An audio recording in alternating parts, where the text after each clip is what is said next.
Hello, everybody. This is Angel Rebo and the CEO of Confident. We are here today again with Neville Joffee, who is the CEO of Biz Wisdom. Hi, Neville. How are you today? Angel, wonderful. Thank you. Good to see you. Good to see you. So basically, we're here today because, as a few of you know already, because he has been talking to a lot of people in the business world for the last few months, is that Neville Joffee, is about to publish his latest book called The Baker's Dozen Rules of Highly Successful Business Operators. So I would like you to tell the audience, what is this book about, Neville? So first of all, here it is. Well, this book is really about financial accountability in organizations, Angel, which will be very evident from the titles of each of the chapters, like do as you say you're going to do, manage your expectations, don't evaluate numbers in isolation. The idea of this is to bridge the gap between employee operational behavior and stakeholders' expectations. That's the objective of this book, because often there's a big gap between what is expected by shareholders or stakeholders and what people actually do. That's the primary objective. Today, we're going to talk specifically about chapter 1, which is manage expectations. Why do you think that managing expectations is something that business operators are not dealing with correctly in the business world today? Oh my word! Angel, when I go back and I think about what happens with investors and all the expectations, I belong to an angel group of investors, and I also work with a lot of large publicly traded corporations. And I see the same thing over and over again. People talk a really good story when it comes to saying what they're going to do.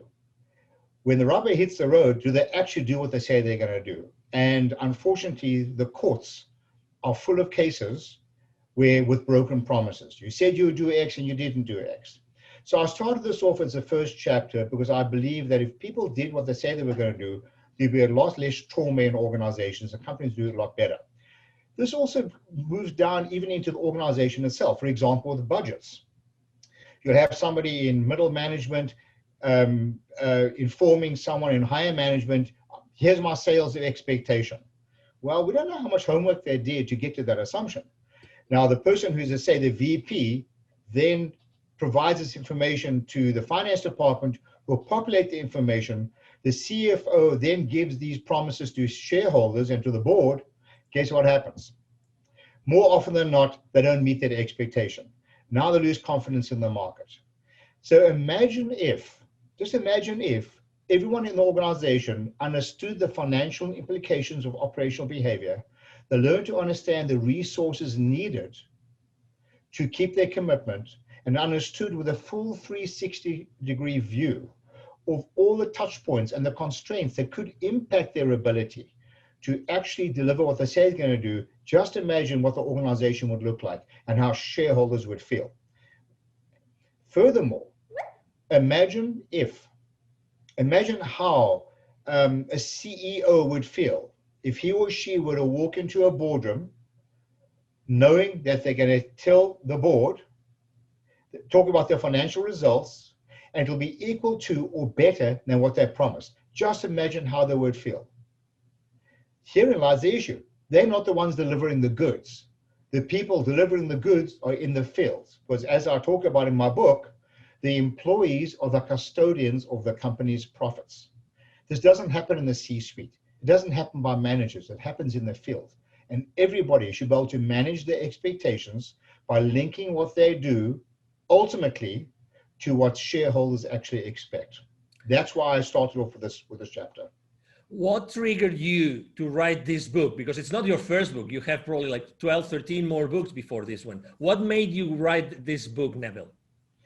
Angel, as an entrepreneur, I've been down this road of managing expectations with my employees, with our unions, with my shareholders in companies that I started later on, where I took on outside investors. And talk is cheap. And I've been through the pains of trying to manage the expectations of my own board and my investors.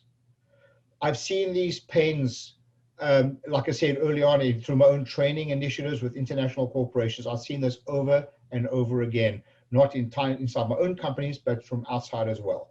So I felt I I was compelled to write this because I see it's so blatantly obvious from the outside looking in, and myself having experienced the pain of having to, and the embarrassment of going to a board or going to my staff and saying, you know what, we didn't do what we said we were going to do. But I've also seen the opposite end when I sort of got this right, if you will, where we started managing the expectations, and it feels so good. It feels so good when we actually deliver what we say we're going to do. So that is the compelling reason why I wrote the book, and through my own personal pain, if you will, and having felt good when I really eventually sort of got this right. You never get it 100% right, but certainly can mitigate a lot of the risks that are taken when making commitments to stakeholders. After having read your book, I have to say that it's really, really an easy read, and it's fun to read. Actually, for the people that are watching this interview right now, it's fun. There are cartoons, there are stories, and there are questions. There are questions. At the end of each chapter, Neville actually raises some questions, asks some questions. What are those questions? What's the main goal of having those questions, and where do those questions come from, Neville? Okay, so this book is written with the various components and in a theme in the same way with each chapter. It starts off the title, for example, Manage Expectations, or Don't Evaluate Numbers in Isolation, or So What? So each chapter within itself, the title itself actually speaks to the chapter. In the chapter, there's a very short parable, metaphor that I use to provide context. At the end of each chapter, I'm not sure if you're going to see this, at the end of each chapter, there's a bunch of questions. Yep. The true value of this book resides in the questions. For example, in this one here, in Managing Expectations, do you communicate your financial objectives clearly to your managers or C-level executives? I'll give you another one. Do you clearly communicate your expectations quantitatively with your vendors and with your customers? So in the first chapter, there are 9 questions. And if one really asks these questions to one's employees, and I'm not talking about, talk is cheap, Angel. People give all kinds of real cheap answers here, but I'm talking about real deep questions and deep answers, honest answers. It's amazing how, when you address these gaps, how so many good things happen in an organization.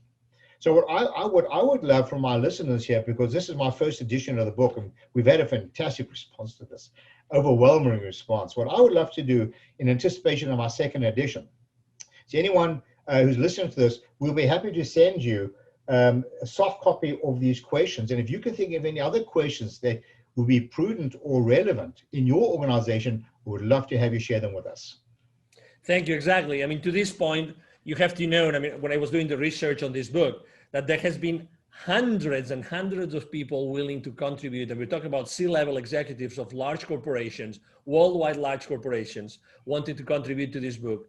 And we are really, I think that right now, you are almost about to hit the 200 number, the 200 figure of people that have actually contributed to the book. So that's quite a success, Neville.